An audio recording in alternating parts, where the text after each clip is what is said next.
Oi, voltei aqui. Vou só. Ela tá muito boa. O assunto tá rendendo pra caramba aqui. O Éder é uma pessoa fantástica, amável e super solícita. E o assunto tava rendendo e a hora ia terminar. A live ia terminar aqui. É, a gente ia ser interrompido em cima, não ia dar tempo de me despedir do Éder.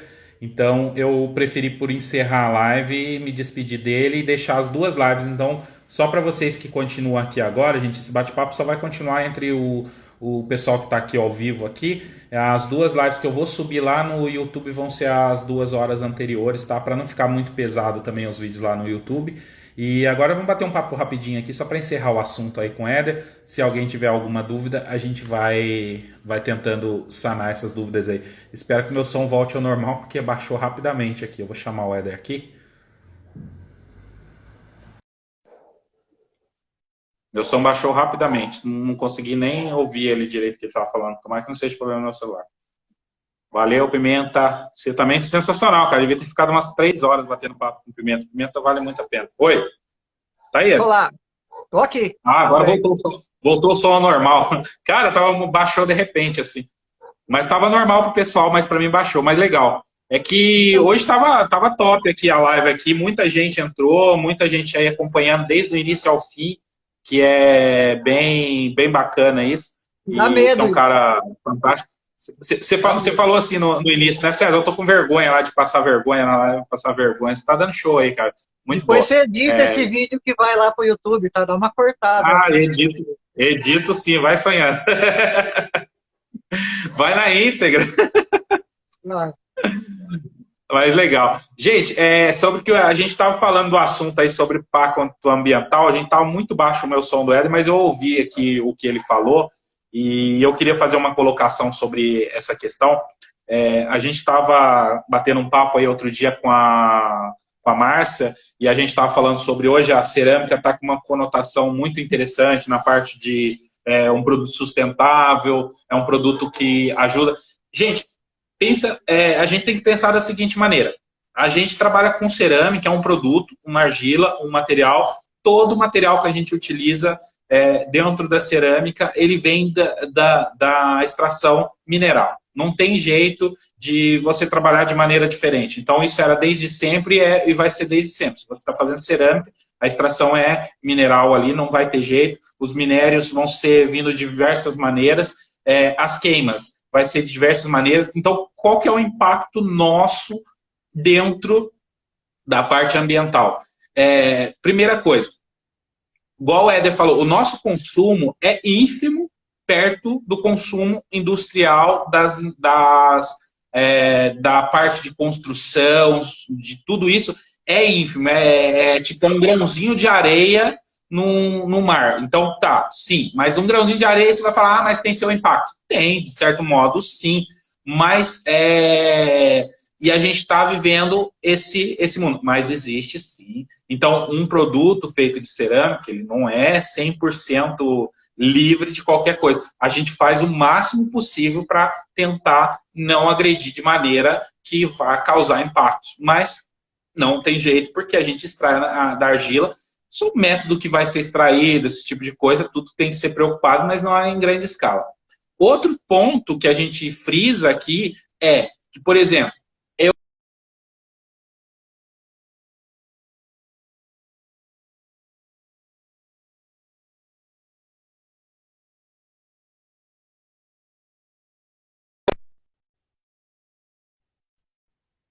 tá ok.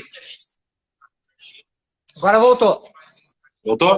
Bora. Você tava com a Então, xícara na mão. isso Isso. aqui, isso aqui a gente evita um monte de coisa, por exemplo, plástico, né? Um monte de coisa. Então, esse impacto eu acho que é muito legal e temos que dar conotação para isso, para usar esse produto com sabedoria por conta disso.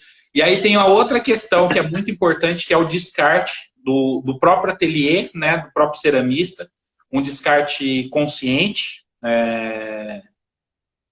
pessoal está falando travou, acho que voltou. Não, tá bom? Ok. Tá bom? Então, um descarte consciente, a gente já falou sobre isso, né? Como você usa, como você libera os seus materiais, se você está produzindo ali no dia a dia, os seus óxidos, tudo, como é que você lava o pincel, como é que você recicla. Então, tudo isso também tem essa importância.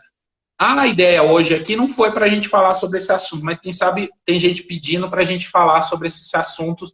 Eu acho que é muito válido e a gente pode trazer algumas pessoas para a gente discutir sobre essa relação da cerâmica com o meio ambiente, que eu acho que seria muito bacana de a gente conversar e a gente bater um papo sobre isso. A gente tem que ver, a gente tem que conversar com alguns ceramistas e tal, que tem essa mentalidade, para a gente discutir sobre esse assunto. E eu acho que isso é muito, muito legal e a gente pode pensar muito nisso para a gente dar dicas para o pessoal como trabalhar dentro do ateliê, como reaproveitar material, como reutilizar, como descartar com segurança. Eu acho que isso é mega importante a gente discutir sobre isso. Por isso que eu abri assim, da questão do Éder, do trabalho dele, da extração do material, a gente sabe que existe essa questão e ela é pertinente. A gente viveu isso em pequenas escalas, pequenininho lá em Cunha, na época que eu estava lá já, que era a extração das olarias lá que tinha na cidade, como era tirada a argila. Só que lá não existia igual isso que o Éder falou, um caminhão tirando 30 toneladas, sei lá, tantas toneladas, não. Era assim o pequenininho lá na beira do lago, lá para poder tirar a sua argila. Então ele começou a ser proibido, ter a questão do IBAMA, tudo isso. Acabou. As olarias de Cunha, a olaria de tijolo, tijolinho à vista, praticamente detonou. Meus primos todos trabalhavam com isso, eles não trabalham mais porque realmente agredia por conta desse tipo de coisa. Mas dentro de uma cidade pequenininha, com uma extração pequena, mas que causava estrago com relação a isso. Lógico que as grandes mineradoras, aí a gente tem que falar sobre outros assuntos, mas é só para concluir, né? E a gente pode falar sobre isso mais para frente. E aí, com relação à questão assim da cerâmica, que perguntaram ali, que eu achei interessante, eu nem te passei a pergunta, é sobre reciclagem das argilas, né? O Éder falou que tem aí 10 tipos de argila, certo? Eu aqui no ateliê, o que aconteceu comigo? Eu trabalho com 3 tipos, mas eu fiquei... eu tenho uma maromba só, o Éder estava falando sobre limpeza da maromba, que eu achei muito legal isso que ele falou, né? Eu tenho uma maromba só e eu trabalho com 3 tipos de argila. Então, o que a gente optou? A gente optou por juntar tudo e fazer um bolo geral aí.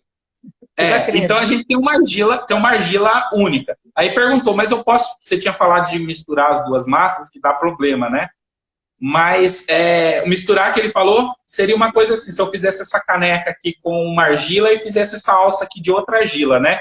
Agora, quando eu vou misturar todo, né? Quando eu vou misturar todo o bloco ali de argila para reciclar, o que acontece no meu ponto de vista, e o Éder vai falar agora sobre isso, que, lógico, eu estou pegando argilas com minerais e materiais diferentes. Ela não vai ser mais igual a nenhuma argila original.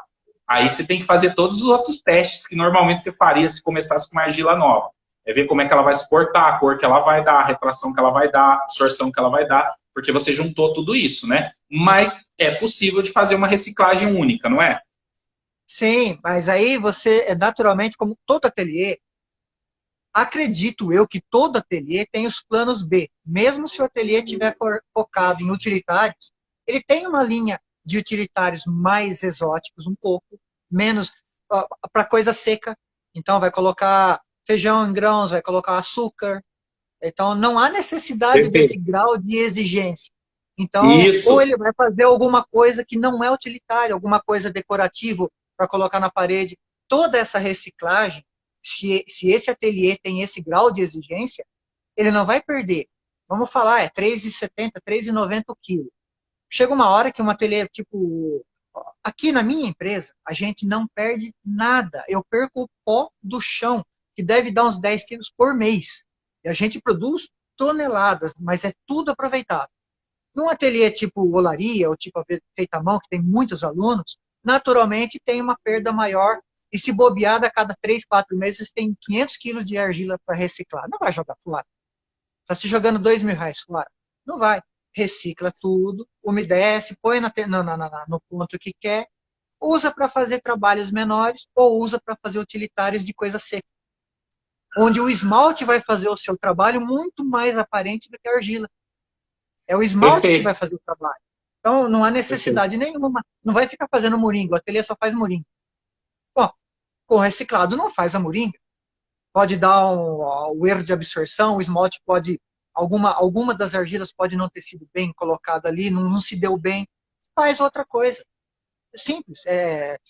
Não há problema nenhum. É possível. Né? Sim. A parte de esmaltes aqui no Brasil que fala que não pode pôr coisa seca, não pode pôr sal, porque o esmalte brasileiro tem chumbo. Não, não tem. Isso aí o Caio... Eu não assisti, mas o Caio deve ter explicado isso dúzias de vezes. Então, ele é especialista nisso. O que você está falando é isso mesmo, é o que eu faço aqui no ateliê. A nossa massa reciclada, ela está lá, com o tipo lá reciclado, e a gente usa para determinados trabalhos específicos, a gente usa para outras coisas, e tem vezes que fica até muito bom, muito legal, a gente acaba aproveitando e até quer que ela volte, mas nunca mais vai voltar a ser igual. Uma coisa que a gente precisa tomar cuidado na parte da reciclagem, que você precisa tomar cuidado, é assim, não é o meu caso aqui, não acontece comigo. Se eu usar massas de temperaturas diferentes, por exemplo, né? Se eu estiver trabalhando com massas de muito baixa temperatura e eu trabalhar com uma massa um pouco mais alta. E aí eu misturar, principalmente, por exemplo, tem no mercado algumas argilas escuras que tem muito manganês, muito ferro, muita coisa assim, que derrete uma temperatura muito baixa. Aí essas massas sim você deve separar, né? Para você não ter cuidado que pode dar alguns problemas na hora da queima lá do seu forno. Se ela passar de 15% do total da fórmula, ela começa a interferir bastante. Então, é isso aí, interessante isso aí. Sobre a absorção, deixa eu colocar uma coisa que eu peguei esse prato que me lembrei que a hora que estava tendo a conversa sobre a absorção, a pessoa, por vezes, antigamente, nos primórdios da minha cerâmica, pintava-se os pratos por dentro e por fora. Todinho, sempre. Todos os utilitários, panelas, caçarolas, sopeiras, pratos, pintava tudo e apoiava em pé de galinha. Uhum. Aí, com o passar do tempo, começaram a fazer o que, na minha linguagem de aprendiz da língua portuguesa da cerâmica, o pezinho é chamado mosca. Então, começou-se a fazer a mosca. Ainda assim, esmaltava em banho. Quando esmalta em banho, não limpava a mosca, esmaltava e pintava com o pezinho. Então, não tinha problemas com a absorção, porque era totalmente fechado. Com o passar do tempo, ficou-se mais fácil não usar o pezinho para não perder o espaço, porque o pezinho é alto. Então, limpa-se o pezinho, não usa mais o pé de galinha, né? Tira o pé de galinha, faz-se a mosca, limpa a mosca ou não esmalta a mosca. É aí que acontece o problema da absorção, que aparece o bolorzinho e tal. Então, devido às normas técnicas, houve a exigência da situação de absorção. Às vezes, uma pessoa faz uma peça, começa aqui que eu estou na mão, mas de 45 centímetros. Não esmalta a parte de baixo. E faz uma fonte ou alguma coisa, um aquário, alguma coisa. Desse tamanho, de 45 centímetros. Não esmalta a parte de baixo e coloca no móvel. Depois de 3 dias, 4 dias cheio d'água, ela vai limpar o móvel, está úmido, ela fala que a absorção está fraca, que a água está passando. Há uma condensação. Tem muita gente que confunde as coisas. Então, se colocasse um pezinho embaixo, ou se colocasse um feltro embaixo, não molharia. Às vezes, a temperatura da casa, da água, a casa está com o ar-condicionado ligado, ou a temperatura ambiente está um pouquinho baixa, está na casa de 20 graus, 22, 24 graus. Pô, faz um puta de um calor, aquela vai ter o contrário, aliás, está alta e de noite faz frio, vai ter condensação. Então não é transpiração da água, não é o passar da água, né? Pois é. Não é a água que está passando, é a condensação. É igual eu peguei aqui, essa caneca aqui, já estava condensado logo na hora que eu peguei, porque a Mariana me deu ela geladinha, aqui embaixo já estava aqui, quando eu deixei aqui, já estava condensando a água. Então, essa relação interessante. Que tem uma absorção alta. Não tem. Por isso que é interessante você fazer o teste real de absorção e não só da questão se está vazando ou não, só argila, porque você pode confundir com essa questão da condensação que ele falou. Aqui perguntou qual a melhor argila para moringa ou filtro, né? Aí a gente já fala de outra coisa diferente, né? Vamos perguntar para essa pessoa que fez essa pergunta aqui. Você quer que a moringa e o filtro seja iguais às moringas e os filtros que a gente tem de anos e anos de produção aqui no Brasil, ou você quer que ele seja só decorativo? Porque eu sempre tento explicar isso para as pessoas que me pedem peça e falam assim, ah, César, eu queria fazer um filtro, mas eu queria pôr esmalte nele. Eu queria esmaltar ele em alta temperatura. Bem, se você quiser fazer isso, acabou com aquela questão que a gente queria que deixasse aquela água geladinha. Porque aquela água geladinha, ela só vai acontecer por causa de transmissão, né? A parede do barro Respirar. vai... Isso, explica aí pro pessoal aí a diferença de uma coisa para outra.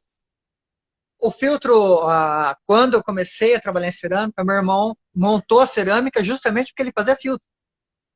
Na cerâmica que ele trabalhava. E ele não queria mais ficar fazendo aquelas peças... É pesado aquilo lá. É difícil. Sim. Na época eu fazia a base, que é o pé, depois fazia a parte de cima, fazia o segundo grau e fazia a tampa. Hoje o pé é de plástico, a tampa é de plástico. Então, as argilas, elas seguravam, ela refrescava a água por transmissão, que é por respirar. Isso, ela digamos que você enchesse de cachaça, depois de um mês ia ter metade da cachaça, mas a água evaporou e lá dentro está o malte da cachaça. Então ela estaria com um sabor melhor, só que você perderia. É o sistema do barril de carvalho, e tem um monte de coisa. Hoje, as argilas de filtro estão tão ruins que você pega um filtro de marca grande, o mais famoso, ele tem revestimento de nitrato de prata, que é para manter a água... Tal. É o que você falou de esmaltar. Já não é mais o contato da água com a cerâmica só. Já começaram a colocar produtos que é para você continuar comprando ele, mas ele já não funciona do jeito que funcionava antes. Você coloca aquelas velas, é uma pedra pome, é uma pedra bem porosa, ela só segura o composto sólido, ela só segura a parte visível da água, vamos pôr assim. Se a água estiver contaminada, aquilo lá não vai resolver nada. Então, se você coloca... A minha filha é química, ela é bióloga, na verdade. A gente colocava água quando ela era menor, ela estava estudando aqui em Campinas ainda. Eu tenho uma filha de 36 anos, mora fora do país e tal. Quando ela estava aqui, que ela se formou, ela colocava água a gente colocava água na parte de cima do filtro, passava pela pedra, caía na parte de baixo e a gente bebia. Tudo fresquinho, gostoso. Ela analisou a água que a gente tirava da torneira, analisou a água que estava na parte de cima do filtro, depois analisou a água da parte de baixo, depois da pedra. A maior contaminação estava na parte de cima, porque você coloca água contaminada, as colônias crescem aqui e a pedra não segura tudo. Então, já foi o tempo que a água era boa. Antes de existir o filtro de barro, existia a talha de barro, que era uma peça só, que não tinha pedra. Você colocava água e bebia ela. Ela só ficava fresca. Sim. E, antes dela ainda, se fazia o que se chamava de... Era buião, ou tinha outros nomes. Uma peça grande que você pegava água com a caneca. Você enchia de água, ficava fresca, você pegava com a caneca. Se a água era ruim, continuava ruim. Se era boa, continuava boa. O filtro não resolveu tudo. Mas qualquer coisa que você fizer no filtro, se você comprar um filtro de vidro, já não tem nada mais a ver, só decorativo. Já não é mais o... Então, sobre a pergunta dele é exatamente isso. Vai depender do que você for fazer com essa peça para você, o que você quer. Você quer que ela, você perguntou do filtro moringa, você quer que ela mantenha a água fresca? Ela precisa ter uma porosidade muito grande, né? Para ela poder ter um nome, capilaridade, né? Que ela vai absorver, vai trocar a umidade com o ambiente e vai manter a água fresca. Para isso, ele precisa ter uma porosidade muito grande. Porém, pensa comigo, essa minha canequinha aqui, eu estou usando a da Célia Martins de novo, ela tem, eu acho que uns 2, 3 milímetros de espessura. Se eu fizer essa caneca, bem fininha, se eu fizer essa caneca aqui, queimar só no biscoito, que eu teria uma porosidade bem grande para esse resultado, como o filtro, como a moringa antigamente, o que vai acontecer? Eu vou jogar água aqui dentro, de um tempo, a parede é tão fininha que ela vai começar a vazar muito rapidamente. Aí a gente tem aqueles filtros que eles engrossavam, igual o Éder falou, robusto, pesado, para aumentar a parede, aumentar essa capilaridade, para poder manter esse resultado. Então, assim, se você quer fazer uma moringa decorativa para colocar água, um filtro decorativo para colocar água, mas cerâmica de alta temperatura e esmaltado, ele só vai ser como se fosse um utensílio normal que vai reter água dentro. Aquele efeito de geladinho a gente vai perder, né? Mas É eu acho que é por isso. 850 graus. É 850 850, graus no filtro. Não queima 850 mais do que graus. fecha ele. Não importa que Fecha. a argila seja. Então, eu já tive, quando eu trabalhava com meu irmão, nós tivemos uma vez um pedido de pequenos filtros, pequenos, de caber aqui 2 litros. E a pessoa ia pintar por fora. Se pintou por fora, também acabou. Não é mais aquilo. Tanto faz, se pintar por fora, Tá você certo. perdeu aquela peça como a função principal. Ela passa a ser decorativa. Perfeito. É um jogo. Perguntou aqui se você tem representante. Desculpa, é que cortou seu áudio. Perguntou aqui se você tem representante no Vale Paraíba. Não, eu não trabalho com representante, a gente trabalha com venda direta. O cliente manda um e-mail para mim, solicita as amostras, a gente manda as amostras, fazemos um acordo sobre isso, e depois a venda é direta, nós indicamos por vezes.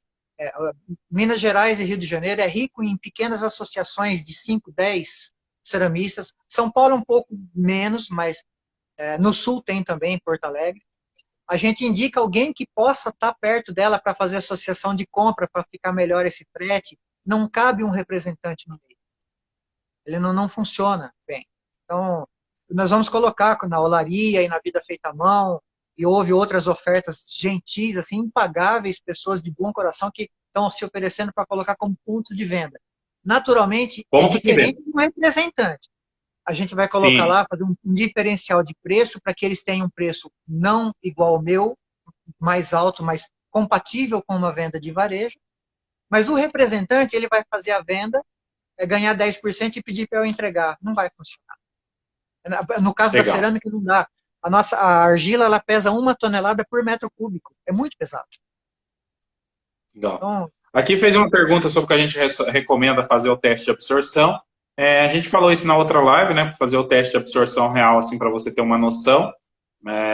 Qualquer coisa, depois você dá uma olhadinha lá, com calma, para você ver. A gente falou também em outras lives sobre os testes de absorção. Não é uma coisa complicada de fazer, não. Dá para vocês testarem. Mas como a gente falou, para não ficar repetitivo aqui...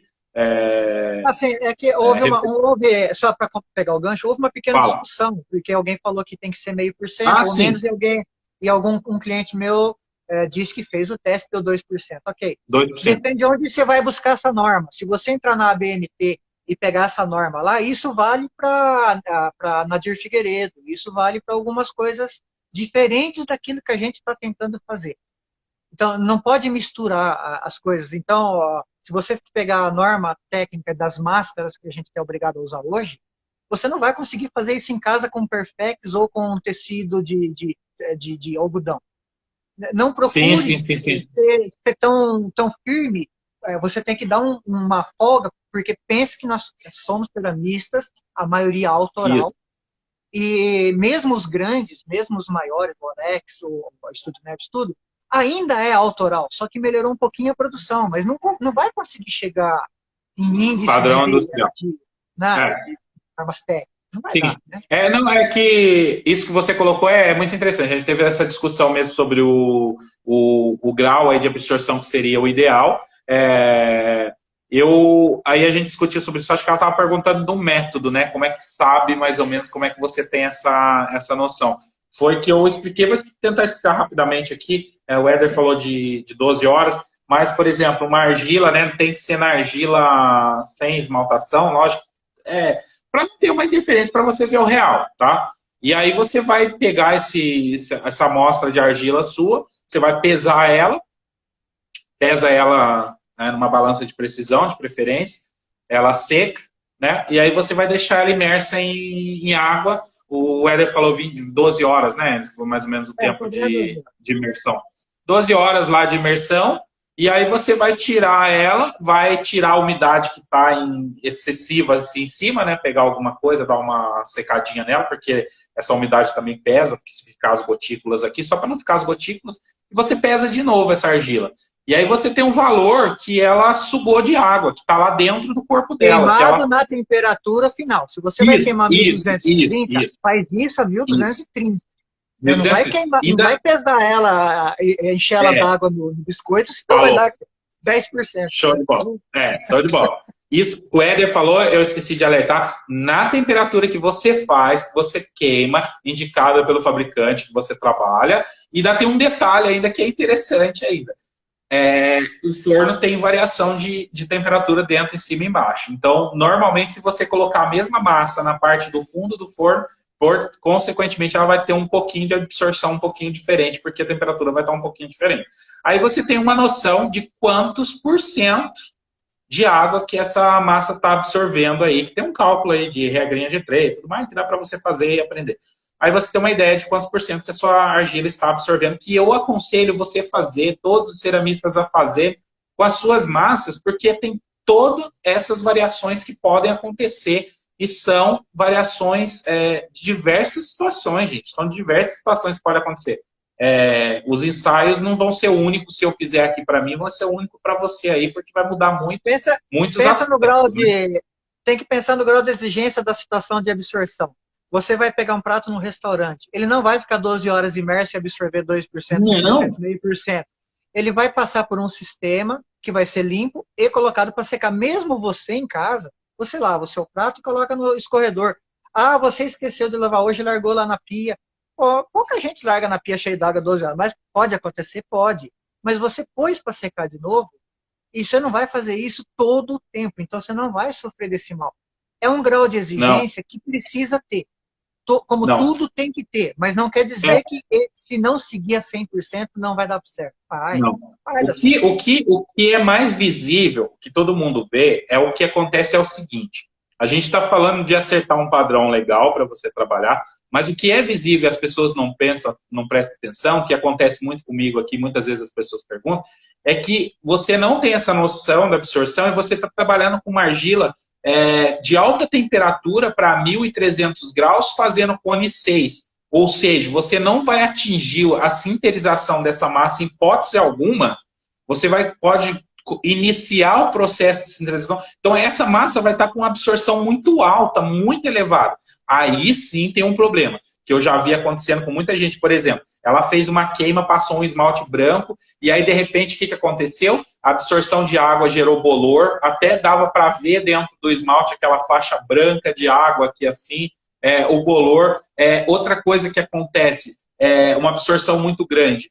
Uma coisa que aconteceu com uma aluna minha que é muito louco, que a gente fez uma... Eu não vou falar da marca da argila aí para não queimar ninguém, mas a gente fez com uma argila de alta temperatura, queimou na média temperatura, era um bolzinho, e beleza, a gente sabia que não sinterizou, e aí ela fez assim, ela pegou uma salada de repolho e colocou nessa peça, e guardou por um tempo nessa peça.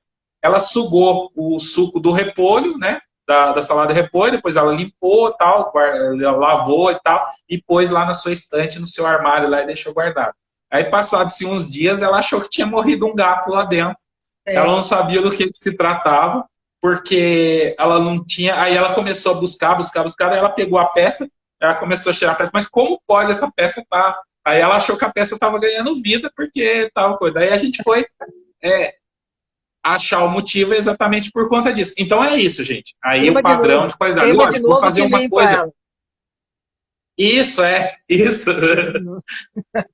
A gente vai falar como, né? Aí você vai fazer isso para uma comida seca, para uma decorativa, para uma coisa assim, tudo bem, não tem problema. Você pode trabalhar com isso sem problema nenhum. Mas pensa se você for oferecer isso para vender uma peça dessa. E o seu cliente compra e passa por isso.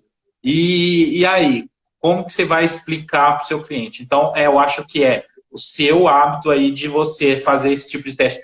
Muitos ceramistas, por prática e conhecimento diário, é igual o Éder falou, ele consegue sentir isso no som da argila, no toque da argila. Ele tem por hábito, ele já consegue perceber se a argila dele, o resultado que ele está tendo naturalmente, já está de acordo com a necessidade dele. Se ele está encaixando na norma da BNT ou do Diaba 4 aí, a gente não vai saber, né?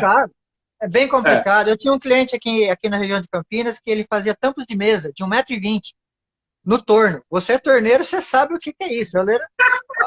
Não é qualquer um, né? Era uma coisa fantástica. E ele fazia os tampos de mesa, depois mandava fazer os pés de ferro e tal. Eu perdi ele como cliente porque minha argila não craquelava. Ele queimava 960, esmaltava 960 e queria que craquelasse. Porque ele fazia só isso, não era utilitário. Eu falava para ele, meu amigo, põe craquelê no seu esmalte, é mais simples. você resolveu o esmalte do que resolver a argila. Não, mas eu comprava outra argila que craquelava, mas a fábrica fechou. Mas a fábrica fechou.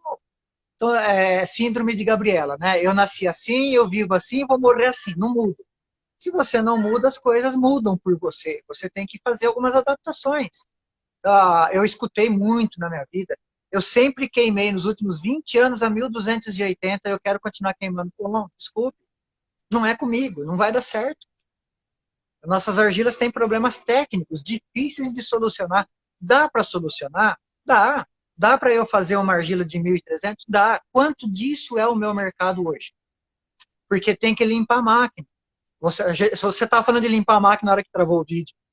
A gente tem máquinas aqui, nós temos máquinas aqui que só o canhão da máquina, só o bico da máquina tem 200 quilos de argila lá dentro. Como é que você desmonta uma máquina para limpar? Eu tenho máquina, a minha máquina mais lerda, a mais fraca, que de velocidade, ela solta 1.200 quilos por hora. Eu tenho máquina aqui de 3.500 quilos por hora. Então tem que ter dois lá na frente pegando para vencer a máquina, abastecendo e pegando. Eu tenho um vídeo que você postou aí de mostra. Aquela lá está no ritmo lerdo, aquela máquina, aquela maromba número 4, ela está no ritmo lerdo, ela está por volta aí de uns 1.500, né? 1.500 quilos por hora. É bastante para vocês, para nós não é, porque passa-se várias vezes, são vários minérios, não é que ela solta e está pronto, não, é todo um processo, tem que maturar, passa de novo, liga o vácuo de novo, tem todo um trabalho, né? Aí dá para limpar, como é que limpa? Então nós temos algumas argilas pivô, algumas argilas que veste quase para tudo que a gente coloca na escolar. Então, se eu estou fazendo uma argila branca, depois eu posso fazer uma argila creme. E depois eu posso fazer uma terracota, porque eu estou mudando os minérios e escurecendo a argila. Como é que volta para branca? Tem uma pivô que entra e limpa a máquina. Então a gente passa 2, 3 toneladas dela na máquina. Só para limpar a máquina. Para limpar a máquina. A gente usa essa argila para vender para escolar, que é uma argila bem mais barata, metade do preço. E ela vai limpando essa argila. E depois a gente passa de novo. Toda aquela contaminaçãozinha que teve, umas pintas que não é para ter na próxima, saiu e diluiu em 3 toneladas. Quanto que tinha lá? Pô, tinha 20 quilos, 30 quilos de contaminação. Diluiu, limpou. Então nós temos 4 máquinas aqui que precisam dessa limpeza. As outras 2 que estão na mineradora não precisam, porque faz sempre a mesma coisa, né? Então não dá para inventar uma argila que de se contaminar com pouco pode baixar o ponto de fusão, porque ela é muito exigente. Tem que ter um público. Certo. Aí, se aparece um ateliê que fala, como o Estúdio Neves, se você ajustar essa argila, eu vou comprar no mínimo 2 toneladas por mês. Comprava 3. Se aparecer uma pessoa assim, eu compro uma máquina, coloco aqui para fazer argila para ela de super alto e vendo para os outros. Tá. Mas eu não tenho esse cliente, então não há uma... Isso seria sustentando por alguns anos, porque 2 toneladas é pouco, né? Para você pensar em comprar uma máquina desse nível, né? Sim, mas é porque aí eu passo a fazer uma live que eu tenho essa argila. Entendi. Aí a gente começa a expandir. Mas tem que ter um start de mercado que todo mundo hoje está querendo baixar. Por que eu vou querer subir? É verdade. Então, Não, eu acho que é isso. Eu acho que o caminho hoje e a tendência é sim baixar. Quem persiste aí em fazer mais alto, eu acho que tem que ter qualidades que ele julgue ser necessário para resultados, né? Para resultados diferenciados que ele acha por ele ter queimado mais alto. Lógico, nós estamos falando do Noborigama, queimando cinza, queimando o aspecto de cinza, queimando tudo. Então, a necessidade de queimar muito mais alto por conta disso. Mas outro resultado, né? Se você tem seu forninho ali de elétrico, você tem que se preocupar em dar qualidade para o seu produto de resistência mecânica, resistência física e trabalhar com a absorção e diminuir o máximo de custo que você pode ter na parte elétrica. É o meu ponto de vista, é o que eu passo para todo mundo. Tem muitos cursos, nós temos muitas escolas clientes, então não são ateliês de venda. Eles produzem alguma coisa que acaba vendendo, mas não é esse o foco. São clientes, são ateliês de aulas, que é o que dá dinheiro efetivamente às aulas. Por vezes dá muito mais dinheiro do que para o ateliê se manter o aluguel e tudo, do que uma venda de esperança. Aí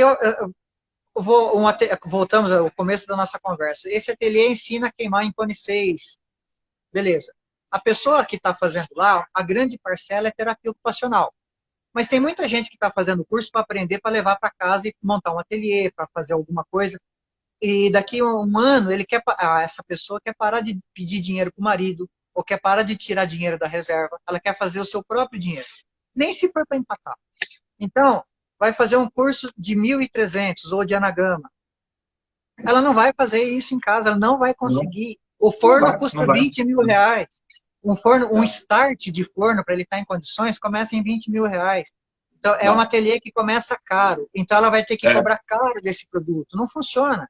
Eu tive que escolher atender o ateliê que ensina comercialmente a coisa. Né? É uma opção. Perfeito, perfeito. Perfeito. Eu coloco mais para você ainda. Eu tenho os meus cursos e eu dou as aulas e tenho as aulas online e eu estava dando algumas aulas de esmalte lá e tal, no básico que eu sei, estava ensinando lá. E aí algumas pessoas chegam para mim e falam assim, mas que temperatura que você faz? Eu trabalho com cone 6. Você vai ensinar lá cone 6? Vou ensinar cone 6 lá. Para mim não serve que eu queimo 7, 8, 9. Aí o outro assim, não, eu só faço baixa temperatura. Não tô dizendo que vai ser útil para você, então você não vai ser útil para você aprender, beleza. Mas aí, tipo assim, me resta fazer uma pergunta para ele, mas por que você queima cone 9? Eu quero ouvir a resposta dele. Eu queimo cone 10. Eu queimo porque as minhas argilas é assim? Não, eu queimo porque os meus esmaltes são de fórmulas assim? Pô, não justifica. Você pode mudar para baixar. Os esmaltes para você fazer esmalte tão bonito e tão funcional quanto nessa temperatura. Eu queimo. Agora, se o cara chegar para mim e falar assim, não, eu queimo a essa temperatura alta, porque eu gosto do efeito, gosto de trabalhar com esmalte de cinza de osso, que não sei o que, eu preciso dessa temperatura extraordinária. Então, eu vou entender como o Makoto faz as queimas dele em altíssima temperatura, que eu bati um papo com ele aqui, tem esmaltes e efeitos de queimas fantástico, esse tipo de outro trabalho, o cara faz, isso sim, eu justifico. A baixa temperatura, o que eu vejo do mercado que aconteceu com o pessoal de baixa temperatura? É que no princípio, igual você falou aí, quando você começou sua live lá, igual você falou, 1990, o pessoal estava fazendo, era muito baixa temperatura, era o processo de trabalho, né? Era pinturas de corda seca, baixo esmalte, ou só temperaturas mais baixas. E aí teve um boom muito grande. Então, muitas pessoas investiram em comprar forno para essa temperatura. Os fornos que são construídos para essas temperaturas são fornos que exigem uma estrutura de retenção de calor menor, resistências em potências menores, tudo menor. E aí, hoje, a pessoa chega para mim e fala assim, César, eu tenho um forno que queima só 980. Eu vou conseguir derreter seu esmalte lá no forno? Não.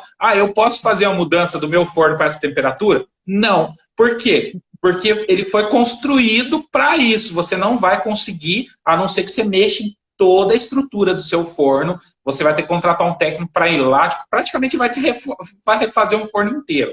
Então aí o mercado hoje compra forno elétrico. Forno elétrico, gente, no meu estilo da Stek, no estilo da... o meu é remanufaturado, estilo da Scoot, esse tipo de fornos, eles são fornos preparados, sim, ele está no manual, chega numa temperatura mais alta. Mas é aquilo lá, é igual o Éder falou, você tem um carro que chega a 260 km por hora, você vai trabalhar com ele no pé embaixo o tempo todo, você vai ter um problema. Então, se você diminuir um pouquinho, você vai ter uma diferença de ganho, de custo muito legal, e vai ter também uma função. Então, os mais altos você consegue diminuir a temperatura. Agora, os mais baixos, para subir os fornos... Mas aí a pessoa compra um Scoot de 20 mil reais. Eu não sei quanto está custando hoje, estou falando 20 mil, pode ser mais, pode ser menos. Pode ser um pouquinho mais. Que seja 20, 25 mil, 15 mil. Ela compra isso aí, ela tira de algum lugar, ela está começando. Ela só tem esse forno. Aí ela queima o biscoito nesse forno caríssimo, de 1.260, 1.280, ela queima o biscoito. Tá cheio de umidade no biscoito, tá estragando esse forno. Ela precisaria ter um segundo forno só para queimar o biscoito. Só para queimar o biscoito. Mas não tem, porque ela já gastou 20 mil reais no negócio daquele lá. Esse forno vai durar menos. Por que está queimando 1.260? Então, é mais inteligente baixar. Aliás, no meu site, argilasresende.com.br, ensina a fazer um forno de 1.000 graus, a gás, R$300. R$300, 1, 2, 3, 3 centenas de reais. Nós desenvolvemos esse forno há mais de 20 anos atrás para comunidades carentes, trabalhava nós éramos proativos em sistemas de inclusão social. Então, aí, um grupo de famílias ou algum patrocinador podia construir esse forno. Eu construí vários fornos. R$ 300 você faz um forno de 1000 graus que dá para baixo esmalte e dá para biscoito.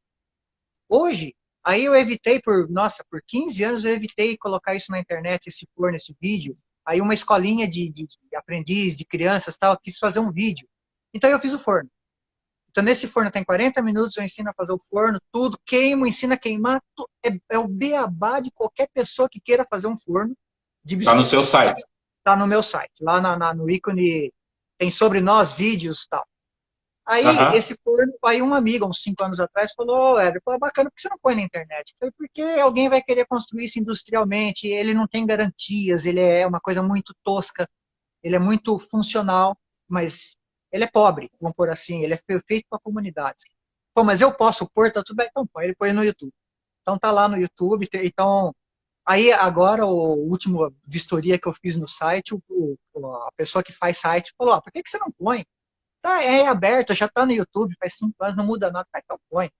Se alguém criticar depois, pode criticar, mas ele tá lá. Então, eu lembrei dele quando você fez uma live de uma mulher que estava fazendo os tornos baratinhos. Então, se tem aquele torno e tem aquele forno, a pessoa gastou R$ 500 e tem um forno e um torno. Aí. Ela tem o primeiro estágio das argilas, para depois passar para coisas melhores. Isso, perfeito. Muitas pessoas têm pedido aqui para mim para eu conversar com o pessoal de queima primitiva, né? Falar sobre queima primitiva e tal. Eu ainda não procurei ninguém para ver sobre esse tipo de conversar e tal, porque qual que é o meu pensamento sobre queima primitiva? É o que o Éder falou. Eu acho super legal o processo tudo de queima primitiva. Acho bonito, mas ela precisa de um aspecto que tem que funcionar. E muitas vezes precisa de uma qualidade. Por exemplo, a maioria das pessoas que eu vi que trabalha com queima primitiva, ela tem que estar num sítio, numa área aberta, numa região, porque ela precisa... a gente está falando de uma queima primitiva mesmo, gente. Aquilo lá no princípio da cerâmica, lá no começo, com lenha, com tudo isso, com fumaça. E aí começa a ficar inviável para algumas pessoas. Fala para mim do resultado. O que você acha do resultado? Fala para mim. Da queima primitiva. O que eu acho? Eu penso assim, vamos pensar, você fez uma pergunta para mim para um cara que está fazendo utilitário esmaltado, tá? Para mim não serve, tá? Só para ainda bem começar. Que foi você que falou, porque se fosse eu que falasse isso, minha mulher me matava em casa. Eu ia dormir na fábrica hoje. Então, sabe por quê? Para mim já não serve, mas como resultado de aspecto, de decoração, de efeito, é lindo. Assistir o processo, já participei de muito, gente. Eu tinha uma queimadura na minha mão por causa de um forno desse que eu construí de tijolo. Já fiz muito isso aí. Então, assim, lá na minha cidade eu fazia, ajudava o pessoal a construir. Um dia a gente construiu um forno no Borigama, só com tijolinho, assim, a gente conseguiu chegar aos 1000 e tantos graus, mas participava com o Alberto Cidrais de construção lá. Mas o que acontece? Aí você precisa, igual o Éder falou, você precisa de todos os aspectos. Se você for fazer um forno primitivo, você tem que ter noção que depois você vai utilizar ele para você, ponto. Legal. Mas se é só para assistir, legal, a gente pode ver, a gente pode participar. Se você tem um sítio que quer fazer, também é super válido. Tem gente lá em Cunha fazendo esse tipo de forno que é muito legal. Mas é o que o Éder falou. A minha realidade hoje aqui dentro de São Paulo, César, vamos fazer um forno primitivo? Na onde? Só se eu for lá no asfalto, no meio da minha rua lá. Mesmo se fizer, eu tenho espaço aqui para fazer. Ele não é um material comercial. Você não vai repetir, então, ele é artístico. O Cidrais é ótimo, eu conheço ele. Artístico, o Cidrais não gosta da segunda peça igual. O Cidrais ele só gosta do único. Ele é um artista. Eu entendo ele perfeitamente. Nós tivemos um encontro agora no RISE faz pouco tempo, eu fui lá no Renato e o Cidrais estava lá. Ele fala, que bacana conversar com alguém que eu não entendo nada do que está falando, sou eu. Ele não entende o que eu falo, como eu não entendo o que ele fala. Somos antagônicos, né? Aí a queima primitiva é bacana. Mas como comércio, como negócio, não funciona. Ela é muito única, muito exclusiva. E o que eu queria colocar era uma coisa sobre... Para o pessoal não falar, não, você está falando, não estou falando mal do processo. Eu queria só explicar uma coisa que assim que vem para mim, gente. É o que vem para mim, tá? O tempo todo vem para mim. O pessoal que está começando na cerâmica, principalmente agora, nós estamos numa fase muito complicada. Então, não é qualquer um que vai investir aí 10 mil reais num forno de cara ou de coisa assim para começar a fazer. Então, as pessoas começam a vir perguntando se tem uma alternativa diferente para queimar a cerâmica. Eu falo assim, tem um monte de alternativa, como o Éder acabou de falar, é um forno que ele construiu aí de 300 reais. O Lorusso fez uma live outro dia de um forninho que ele fez lá com tijolinho isolante, também super barato, queimando esmalte, chegando em altíssimas temperaturas com gás. Tem a Amanda fazendo um monte de queima. Tem o... Agora esqueci o nome dele, gente. Fazendo forno de raku de baixo custo. Aí vocês precisam alinhar as duas questões. O que você vai produzir com esse forno? É o que o Éder acabou de falar. Vai ser artesanal, vai ser decorativo, vai ser funcional? Como é que você vai vender?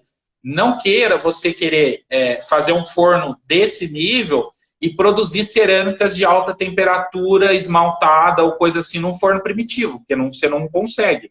Então tem essas vertentes. Aí você precisa analisar onde você quer chegar com o resultado do seu forno, né? Eu tenho forno de raku, esse forno serve para raku, esse que está lá no vídeo, no site. Eu tenho forno de raku aqui, tem um rapaz aqui em Valinhos, Renato Castro, que faz forno de raku em Manta. Nós desenvolvemos esse forno alguns anos atrás. O forno pesa 11 quilos. 11 quilos. Então é chapa moeda com manta dentro, um forno leve. Você leva lá fora, queima e traz para dentro depois, ele esfria rápido, funciona. Né? Mas minha esposa, nós nos especializamos de raku, eu tinha 2 fornos, um de içá, aquele que você coloca a roldana e puxa o forno. Então eu fazia placas de 35, toda entalhada, fazia o raku, porque você não tira a placa, você tira o forno e fica fácil para pegar a placa, né? Senão você quebra tal. Aí as pessoas lavam, as pessoas levam para esfrega com a buchinha, depois reclama que o craquelado saiu tudo. Mas é claro que saiu, tirou todo o composto orgânico. O brasileiro não tem o hábito, o raku é uma coisa... Então, ele é bonito, mas é complicado para ser comercial. É bacana você fazer para você. Né? Sobre o negócio que você tinha falado aí, criou muitas indagações aqui, o pessoal está pedindo uma resposta, sobre queimar cerâmica em forno de alta temperatura, queimar biscoito. O que o Éder está tentando explicar, gente, e eu fui aprender isso a duras penas e descobrindo isso na prática, foi exatamente o que ele está tentando falar, que assim, quando você queima o biscoito de uma peça, existe uma liberação de água muito grande, né? E uma evaporação de água muito grande, uma condensação dentro do forno dessa água por um período. E esse processo detona muito o forno, estraga muito o forno por esse processo da queima do biscoito. Né? Dá para ver, lá, dá para ver aqui. Eu vou mexer aqui. Dá para ver. Olha, dá para ver. Tá cabe um dedo aqui, de tanto sair vapor lá de dentro. Então, é isso que ele está tentando explicar. Então, se você tem um forno único de alta temperatura, que você investiu muito dinheiro nele, talvez compensa para você ter um forno que chegue a 900 graus, que é mais ou menos a faixa que o pessoal queima de biscoito aí, 850, 900 e tal, compensa você ter um forno alternativo para você queimar biscoito. E hoje eu tenho no ateliê um forno exatamente só para poder fazer esse tipo de queima. Né? E aí eu evito esses gastos todos. O que acontece? O meu forno original, ele vai durar muito mais por conta dessa não queima da peça crua e da peça molhada, tá? Mas é preciso? Não, você pode continuar fazendo, só estamos dando uma maneira aqui de você melhorar a vida útil do seu forno, né? Vamos dizer assim. Sim, durar uma máquina cara, né? Então, depois, daqui a um tempo, se você pensar que vai vender, você vai perder dinheiro se ele estiver todo detonado. Talvez a pessoa, quem tem espaço e tem curiosidade e quer pôr a mão na massa de verdade, não é o seu caso aí, pelo espaço que você tem, o ateliê em São Paulo e tal. Mas as pessoas que estão vendo isso, que depois vai divulgar, pode mandar um e-mail para mim, entra no site e vê o forno. Às vezes dá para ter um forninho daquele que faz o biscoito de 900 graus para usar o seu Sculpt caro de 25 mil reais. Isso. Não precisa ser um Sculpt caro, não. Esse aqui, que tá essa porcariazinha tadinha aqui, faz 20 anos que está trabalhando, mas não tem mais umidade, porque faz a queima num outro e depois Agora eu tô fazendo monoclima, agora vai de uma vez, né? Agora perdi a Vai dar paciência. certo. Mas uma pessoa colocou uma coisa aqui que eu queria só explicar, gente. Não é porque o forno é de alta temperatura, que não, ela falou assim, tem técnicas para queimar biscoito num forno de alta temperatura. Não, gente. Se o meu chegar a 1.300 graus, eu vou fazer uma queima Peraí, de biscoito. peraí. Fala de novo que travou a hora que você tava falando. Fala de novo. É, Travou. não, a pessoa colocou assim, existe técnicas para queimar biscoito em fornos de alta temperatura. Não, não é isso. A queima que a gente está falando é assim, por exemplo, chega a alta temperatura, nossa queima, meu biscoito é 900 graus, meu forno chega a 1.300 graus, a rampa de queima eu controlo do jeito que eu quiser. Então, não é por isso, não é por isso. A gente só está falando que é mesmo só pelo desgaste da água que libera. E aí uma outra pessoa colocou aqui, uma outra pessoa colocou, o Pimenta também colocou que se colocar uma peça super seca no forno, diminui isso. Não, porque a água que a gente está falando é uma água química que está dentro, que igual a gente estava escutando no Caio a palestra, coisa assim, a nossa temperatura ambiente vai até 30 graus, né? E não evapora totalmente essa água, então não tem jeito, não tem jeito. Você, a temperatura que a gente precisa para fazer a queima vai ser muito maior, a liberação vai ser maior, né? Falar uma. Ih, travou. Travou? Vai, a ultra água sai a 400 graus. Então, entre 400 e 440 graus é onde a ultra água sai. Então, se você fizer uma peça com 1 polegada de espessura, a água que está nas bordas sai primeiro, a mesma peça super seca, você pode deixar no sol durante 2 semanas.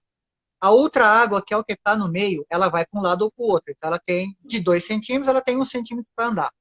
Ela só sai por vibração. Essa vibração é gerada no calor, como chama isso? Bom, no calor, na radiação do calor.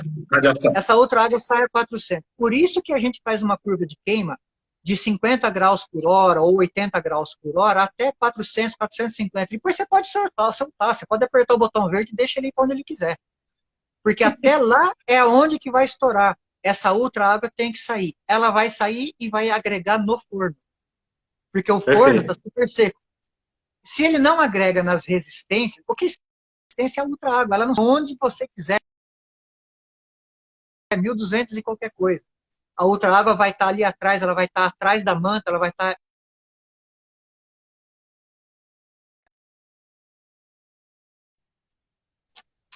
Opa, voltou. Estava travado. Travou tudo, gente. Voltou? Travou de novo. Agora tá bem. Tá aí. Eu não sei até onde eu falei que não travou. Eu vou te falar até onde você foi. Deixa eu só ver se normalizou aqui. Você estava falando sobre a saída da água, né, aonde ele pode parar na resistência do forno e ele vai grudar, ele vai atrás da manta, ele vai pegar na lata. É isso que vai deteriorar o seu forno. Na lataria, Isso, ela vai sair a 400, 440 graus no máximo. Então, se uma peça for fininha, que nem a xícara, que a Célia, saudosa, nossa, tenho saudade da Célia Martins, muitos anos que eu não vejo ela, eu encontrava com ela no Senai, eu fiz a Contaf no Senai, eu fui como expositor, quando teve aí, lá eu conheci a Célia. Se é uma espessura dessa aí, 400 graus a outra água saiu, porque tá fácil. Ela vibrou pouquinho, a radiação do calor vibrou um pouquinho, ela já saiu. Mas a 400 graus e não antes. Você pode estar no deserto do Saara, 51 graus, que não adianta, a cerâmica vai sair a outra água a 400 graus. Então, a curva de queima tem que ser lenta até 400, 450, depois você aperta, solta o sapato e deixa o seu forno queimar. Mas aí estraga o forno. Deixa eu perguntar uma coisa que uma pessoa está perguntando aqui várias vezes, eu não coloquei, mas só para responder rapidamente aqui, uma outra questão que veio aqui rapidinho, sobre queimar biscoito numa fogueira e depois queimar no forno normal. Tudo bem, se você fizer biscoito, tudo bem, só que muitas vezes se você for fazer esmaltação, você precisa ter um biscoito controlado também. Um biscoito muito baixo, você tem problema na esmaltação depois. Biscoito muito alto, você tem problema na esmaltação depois. Então, assiste a live do Caio lá sobre esmaltação, que está no queimas, que está lá no YouTube, que você vai aprender sobre esse processo que ele falou aí. Então, se você fizer na fogueira, a fogueira não te dá controle exato. a distribuição de calor é diferente, as queimas vão ser, não vai ser uniforme, então você pode ter problemas depois na parte... Essa teoria do Robson Crusoe de queimar na fogueira, se você tirar as peças da fogueira e ela tiver manchada de preto, você depositou composto orgânico aí, esse esmalte vai ter problema. Isso, exatamente. Então a fogueira vai ter esse problema, uma queima mal feita de biscoito vai ter problema também. Uma pergunta que uma pessoa fez aqui várias vezes, aí não é do meu assunto, você pode responder. Diferentes argilas no sistema de prensagem, tem alguma observação desse sistema? É pouco usado. Eu acho que, não sei se você entendeu, que existem algumas técnicas de trabalho que é por prensagem. Né? Sim, então tem um cliente novo, não me lembro agora de que estado que pediu uma amostra de 300 quilos, nós vamos mandar semana que vem para ele, para usar na esteca. As minhas argilas, eu tenho 4 tipos que podem ser usados na esteca. Então ela tem menos chamote e é melhor, mais plástica, para colocar na esteca. A esteca é uma prensa giratória. A prensa parada, a prensa de pressão parada, eu não tenho ensaio, porque eu não tenho nenhum cliente.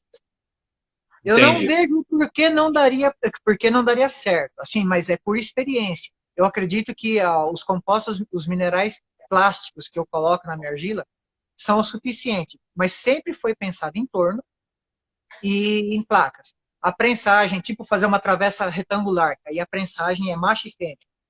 Se for o rotatório, ou a esteca, que é assim, ou o rotatório, que é macho e fêmea rotatório, não tem problema nenhum, qualquer uma das minhas argilas dá com certeza.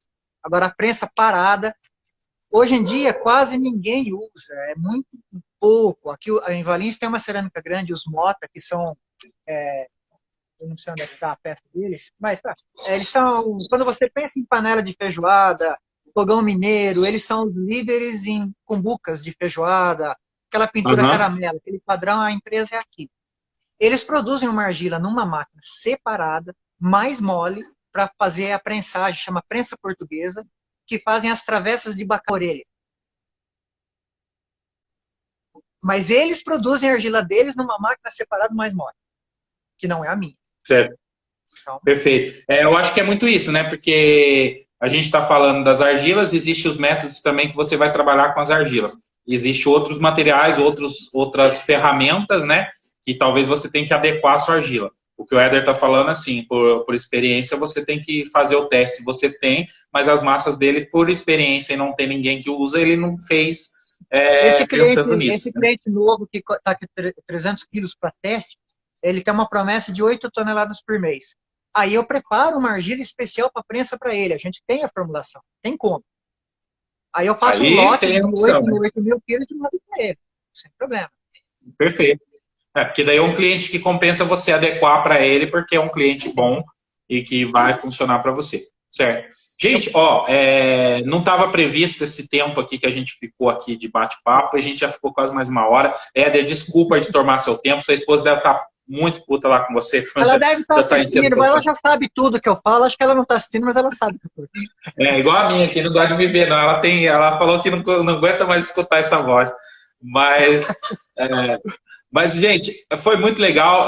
Cara, eu acho que eu vou até subir essa live também lá pro YouTube depois. Ficou um papo muito bom aqui. Teve muita coisa, muita informação bacana. E ninguém vai querer falar mais comigo. 3 horas depois, ninguém mais queria falar. Pois é. Mas foi muito bom, cara. Fantástico mesmo. Foi um prazer e muito grande te conhecer assim por aqui. Quero te conhecer pessoalmente um dia também. A gente tomar um café e bater esse papo aí, porque é uma experiência única aí de várias áreas aí, igual a gente já saiu de diversos assuntos aqui fora da argila, foi muito legal. Cara, muito obrigado aí por tudo, viu? César, não tenho palavras para agradecer a sua gentileza, a sua disposição, e a esposa aí do lado, muito obrigado, no seu nome dela, mas... Mariana, pela paciência, Mariana. Desculpe tudo isso, que foi arrastando, né? Foi legal, foi legal. Tá, eu não imaginei que ia durar uma hora aqui com você. Tá vendo? Você tava com medo. Eu falei que é um bate-papo gostoso e aí a gente vai saindo aqui da rotina. Mas, cara, espero que assim tudo dê certo aí para você nessa nova empreitada aí. Eu sei que a gente está passando sim por uma barra muito difícil aí, mas, cara, mantenha aí o que você faz, você está de parabéns. Eu acho que você vai conseguir levar o seu produto para o público certo aí, o pessoal vai consumir sim, você vai manter o seu trabalho aí de produção das massas. E, sabe, eu sou pequenininho, mas se eu puder ajudar de alguma maneira, eu estou aí, tá bom? Você ajudou de uma forma que... Então, eu não tenho como me expressar da melhor maneira possível em relação à sua ajuda. O que eu gostaria de falar para encerrar é que não estamos brincando.